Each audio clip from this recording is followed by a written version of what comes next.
Radar Político. Você vai deixar todo mundo com ciúme. Caio Junqueira tá aí, Fernando Molica, Igor Gadelha, rapaziada, bom dia para todo mundo. Caio Junqueira, tem muito parlamentar aí que já está com a camisa arregaçada, trabalhando para o seu candidato. Tem parlamentar que pediu para ir embora também, porque vai querer ser prefeito. Como é que tá esse tititi aí em Brasília? Daqui a pouco eu pergunto pro Igor, pro Molica a mesma coisa. Bom dia, Sidney, bom dia, Caio, bom dia a todos. Essa engrenagem da política, né, que a gente está acostumado a ver, né, as eleições nos anos pares, elas se retroalimentam, né, as eleições municipais, elas têm esse poder, né, de ser uma base para a eleição para o Congresso, que por sua vez a eleição para o Congresso acaba sendo uma base para a eleição municipal no ano seguinte, né. Tem vários estudos dessa correlação, né, de como a eleição municipal influencia no tamanho das bancadas que a gente vê depois na eleição do Congresso.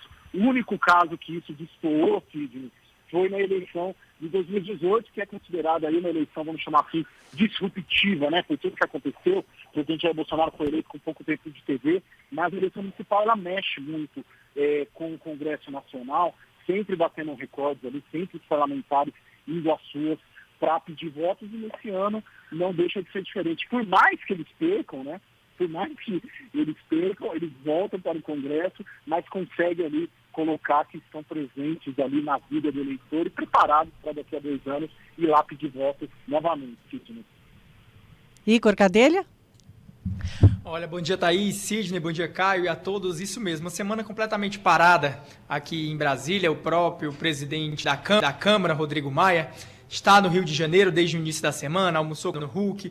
Ontem eu conversei com ele aí sobre alguns assuntos que já a gente vai abordar aqui no Radar Político. Inclusive ele falou comigo dizendo assim, eu estou aqui numa carreata, Igor, já dando ali o tom do que é o foco dos parlamentares nesta semana, né? Depois ainda tem segundo turno nas capitais e a pauta aí de interesse do país vai ficando aí para dezembro, muitas reformas paradas lá no Congresso Nacional, a reforma da reforma tributária está parada na comissão, não caminha, a reforma administrativa sequer chegou a ter uma comissão especial instalada, também nem passou pela Comissão de Constituição e Justiça, que é o primeiro estágio, e aí segue o rumo, mas é como o Caio disse, todos os anos eleitorais é assim, e quando é ano de eleição geral, que é eleição para deputado, senador, governador e presidente da República, a situação é até pior.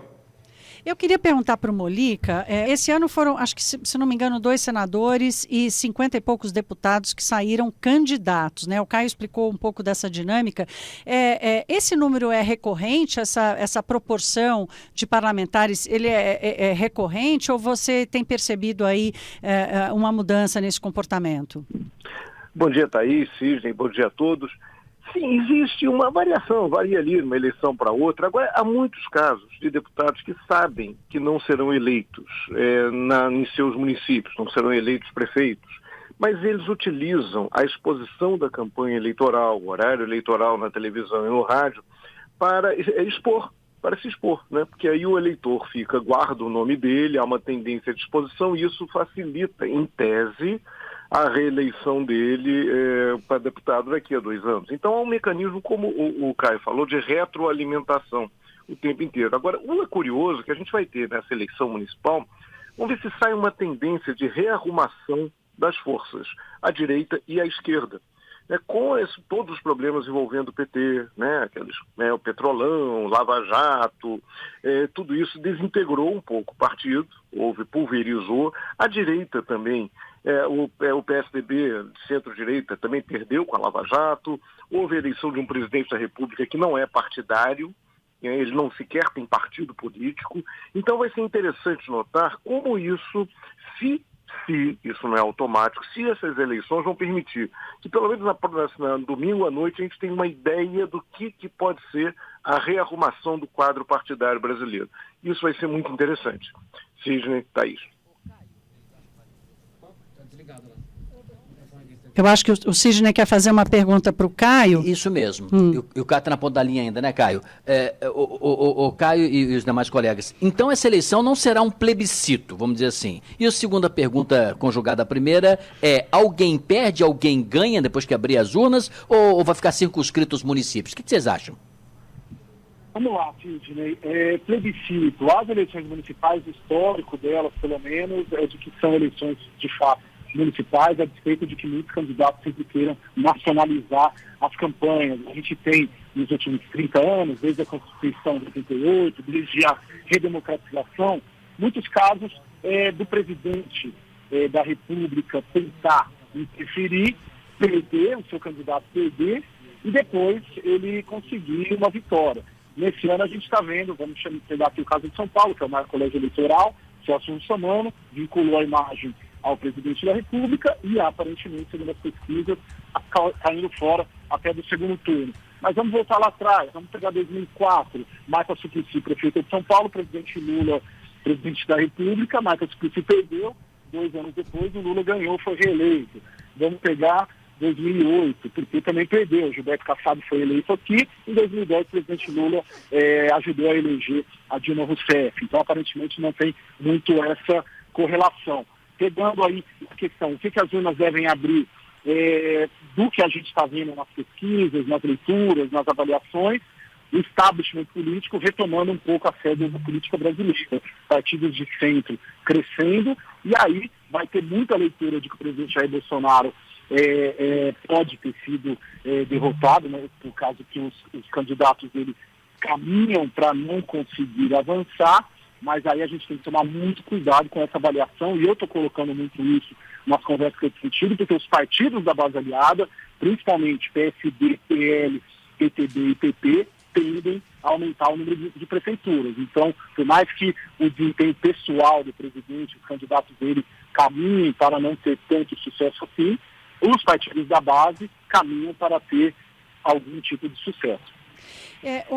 Igor, você disse que falou ontem com o Maia, ele dizendo, não vou falar porque eu estou numa carreata aqui, mas ele te deixou claro também que ele não faz ideia dessa agenda que o líder do governo na Câmara, Ricardo Barros, apresentou ontem, que inclui aí a autonomia do Banco Central, inclui utilização daqueles fundos públicos para atendimento da Covid, enfim, qual vai ser a pauta, afinal de contas, porque até na abertura aqui hoje eu chamei a atenção para isso, que o mercado financeiro, grandes executivos que sempre apoiaram o governo estão começando a mostrar a sua impaciência e com o tempo passando e a coisa que precisa acontecer no Congresso Nacional com uma boa articulação política do governo não acontecendo. Afinal de contas, o que a gente pode esperar dessa próxima semana na agenda do Congresso Nacional?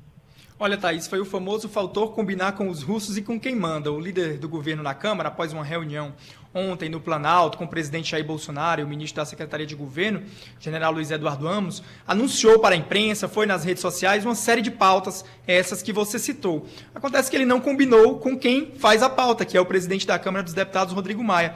Rodrigo Maia me disse que não estava sabendo, né? Até vou ler aqui mais ou menos o que ele me disse.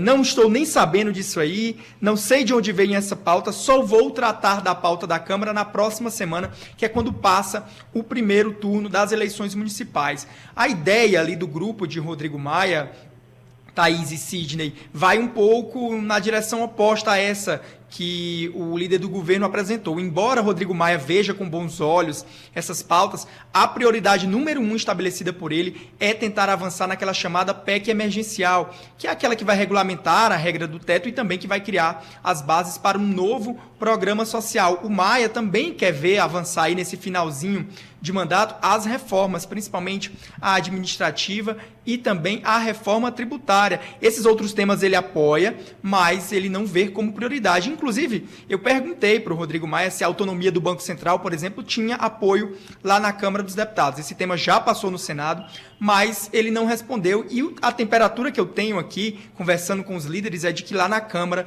esse tema de autonomia do Banco Central vai enfrentar muitas dificuldades. E só dando o outro lado aqui do líder do governo na Câmara, ele me disse que chegou a ligar para Rodrigo Maia, mas Rodrigo Maia não teria atendido, nem teria retornado as ligações dele, o que mostra que realmente está todo mundo, inclusive o presidente da Câmara, focado em eleições. O Centrão, eu conversei também com o líder do PP, Progressistas, o Arthur Lira. Ele disse que essas pautas aí apresentadas pelo líder do governo são boas pautas, mas ele evitou se comprometer. Disse que só deve tratar disso na próxima semana, porque nesta semana também o foco é eleição municipal. Ô Molica, eu vou fundo agora, hein? Eu vou fundo agora. Olha o que eu vou falar, hein? Homenagem a Ebrahim Suede. De leve, ele não atendeu o líder do governo, mas atendeu o Igor Gadelha, né? Então essa é de leve. A minha pergunta é a seguinte: esse ano, o que passa, Molica? Você vê como, você vê como a gente está bem aqui. É o Rodrigo Maia numa carreata. Ele foi, quando foi candidato a prefeito do Rio, ele tinha um horror, ele é muito tímido, né? Ele admite isso.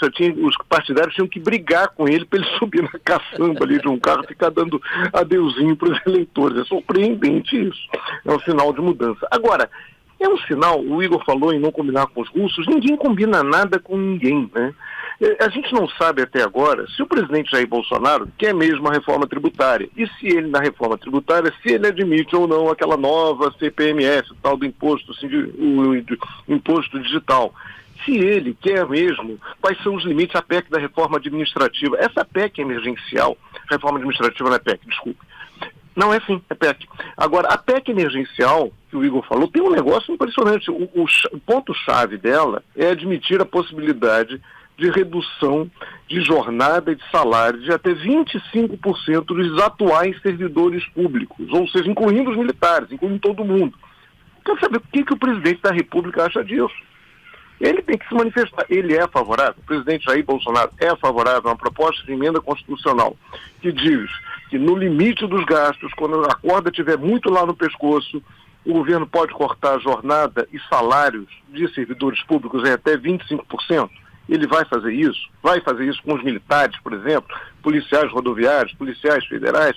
Então é preciso que o presidente da República se posicione. O presidente semana falou muito de vacina, falou até em declarar guerra aos Estados Unidos, mas ele tem que se voltar para as pautas do governo dele. Isso é fundamental. Ele é o presidente, ele é que tem que dar a direção. É com vocês. Ô Caio, para a gente fechar aqui, queria te ouvir.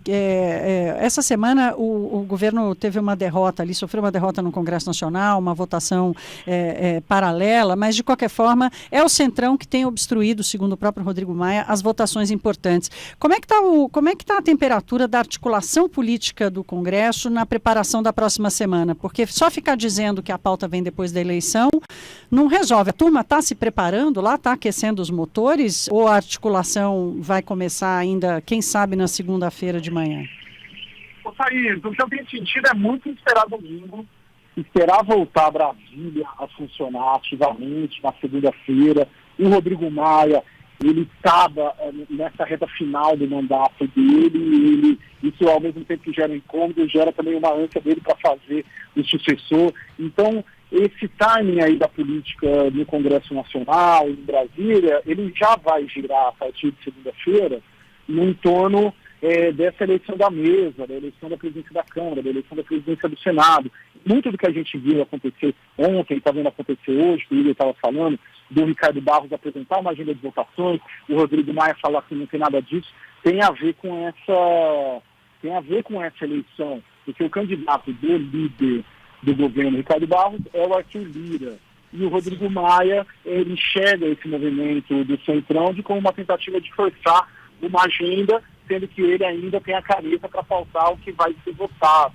Então vai muito girar em relação a isso, né? Essa dinâmica Centrão e grupo do Rodrigo Maia, em novembro, em dezembro, vai dar a tônica do que de fato vai ser levado à pauta e do que vai ser aprovado em termos de reformas no Congresso Nacional.